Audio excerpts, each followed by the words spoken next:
What's up, guys? I wanted to chime in today and give you guys a Q&A session that you've been asking for in the different videos that I've posted. Basically, my mommy makeover, because that's basically what I had. I didn't realize that's what I had, but after thinking about it and everything that I had done, and all of that, and all the buttons that they pushed, and all the stitching that they did, and everything that they did, I basically had a mommy makeover. So we're going to jump right into this video, okay? I have quite a few questions. I'm going to try to answer them all, but if you see me looking down, that's what I am doing. I'm reading off the paper.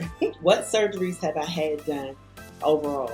I'm going to link the video to my previous procedures here. I'm going to link the video to my original Lipo 360.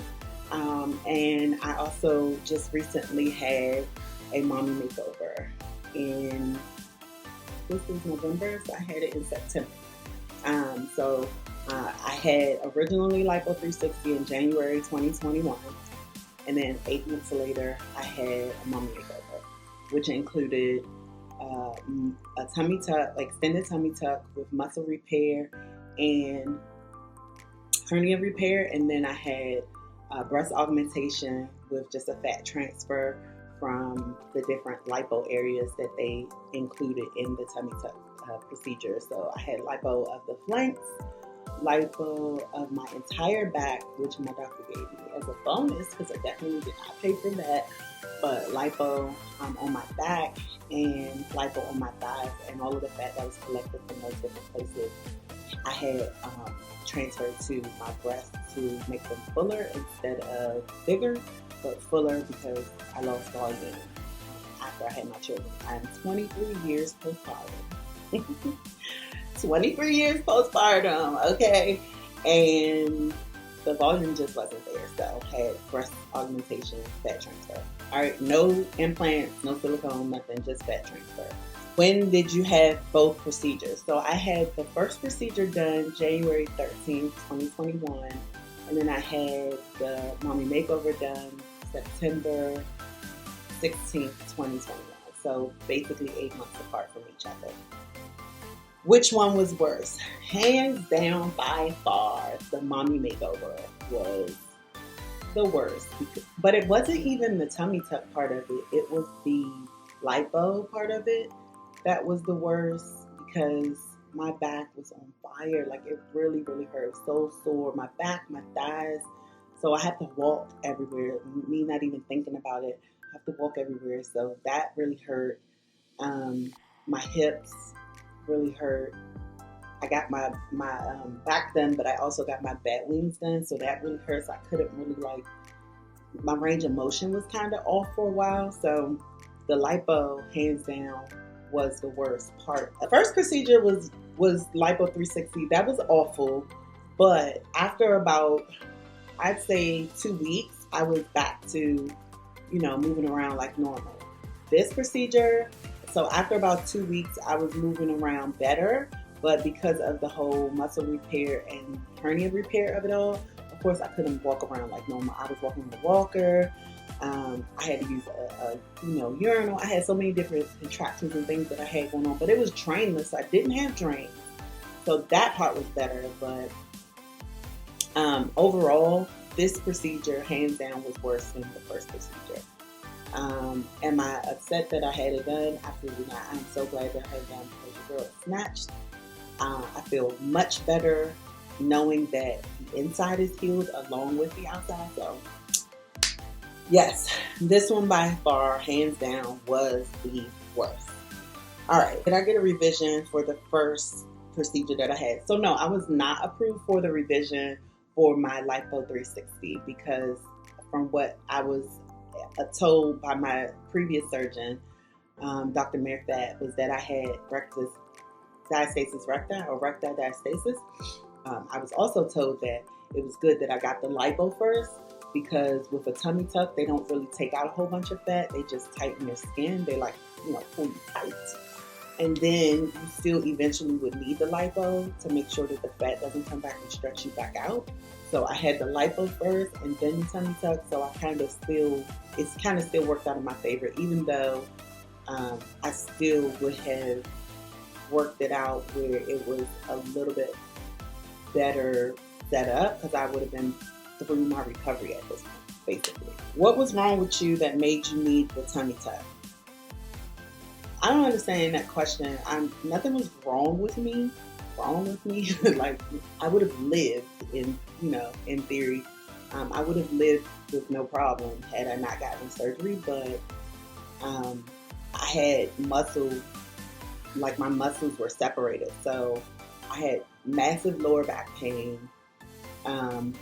I could not lose any weight in my abdomen. Like, my abdomen would not go flat no matter how much work I did, working out I did, no much how many exercises, nothing was going to fix it. So the only way to repair what I had going on the inside was to have the tummy tuck, for them to go in, close my muscles, so to take them from being separated like this to back like this. And then the hernia, I had a hernia, which I wasn't aware of until they went in to do the tummy tuck muscle repair.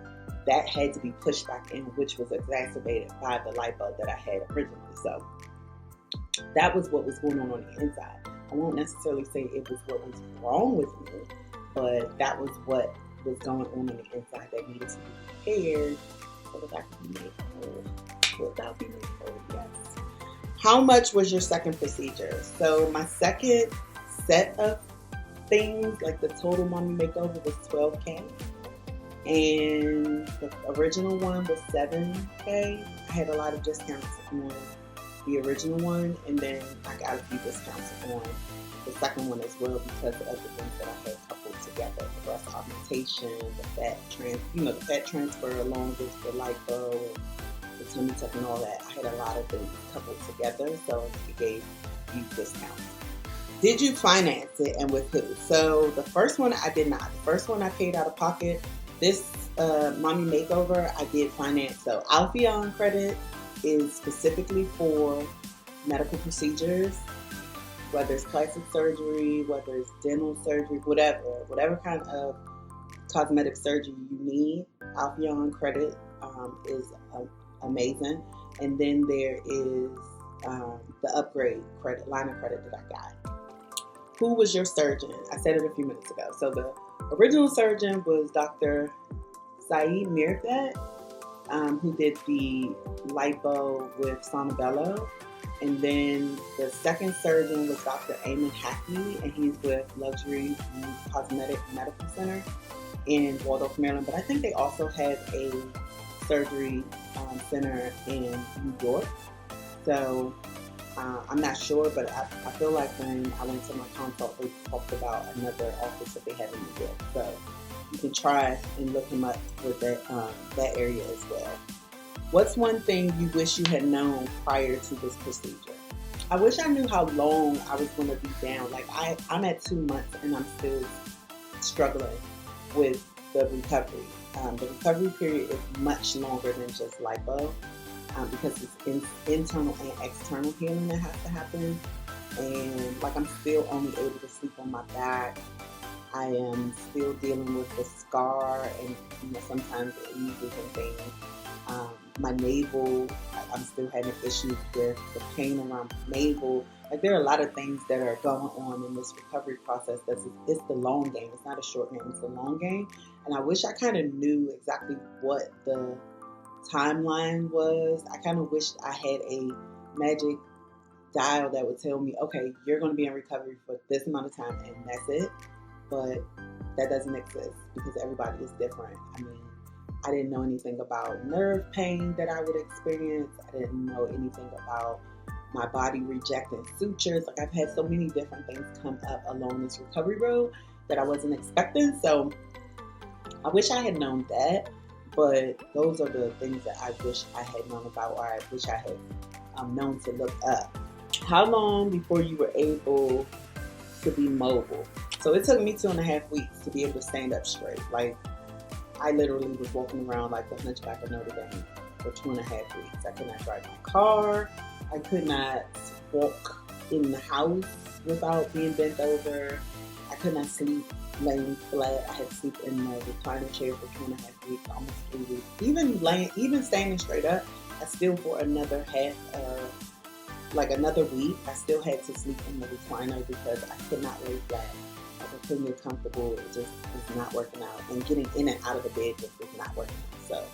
So 2.5 weeks mobile, you know, give or take, 2.5 weeks mobile. How long before sex?